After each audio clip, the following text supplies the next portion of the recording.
भूतिया मॉल की रहस्यमय कहानी। शहर के बीचों बीच स्थित एक विशाल मॉल, जो अब एक खंडहर बन चुका था, कभी बहुत ही व्यस्त हुआ करता था। लोग वहां खरीदारी करने, घूमने फिरने और मस्ती करने आते थे। लेकिन एक दिन अचानक से मॉल बंद हो गया। किसी को ठीक ठीक नहीं पता था कि ऐसा क्यों हुआ, लेकिन लोग कहते थे कि मॉल में अजीब घटनाएं घटित होने लगी थीं। वर्षों बाद कुछ युवा अपने साहस की परीक्षा लेने के लिए उस भूतिया मॉल में जाने का निर्णय करते हैं।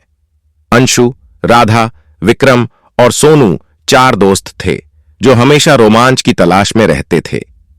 एक रात वे चुपचाप मॉल में घुस जाते हैं। मॉल के अंदर अंधेरा और सन्नाटा था।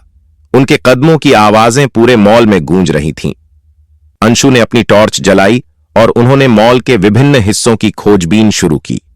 जैसे ही वे दूसरी मंजिल पर पहुंचे, अचानक से उन्होंने किसी के फुसफुसाने की आवाज सुनी।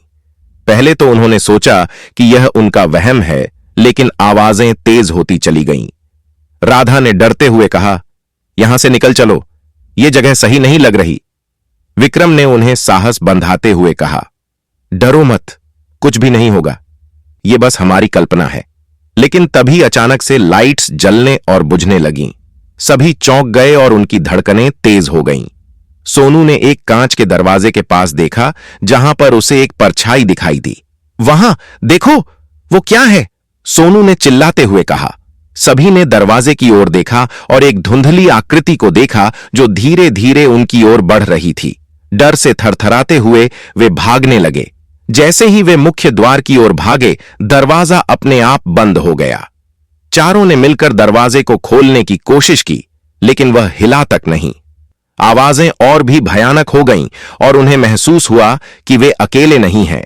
अंततः किसी तरह से वे दरवाजे को तोड़कर बाहर निकलने में सफल हुए। मॉल से बाहर आते ही दरवाजा फिर से अपने आप बंद हो गया और वे सभी ने एक दूसरे को देखा।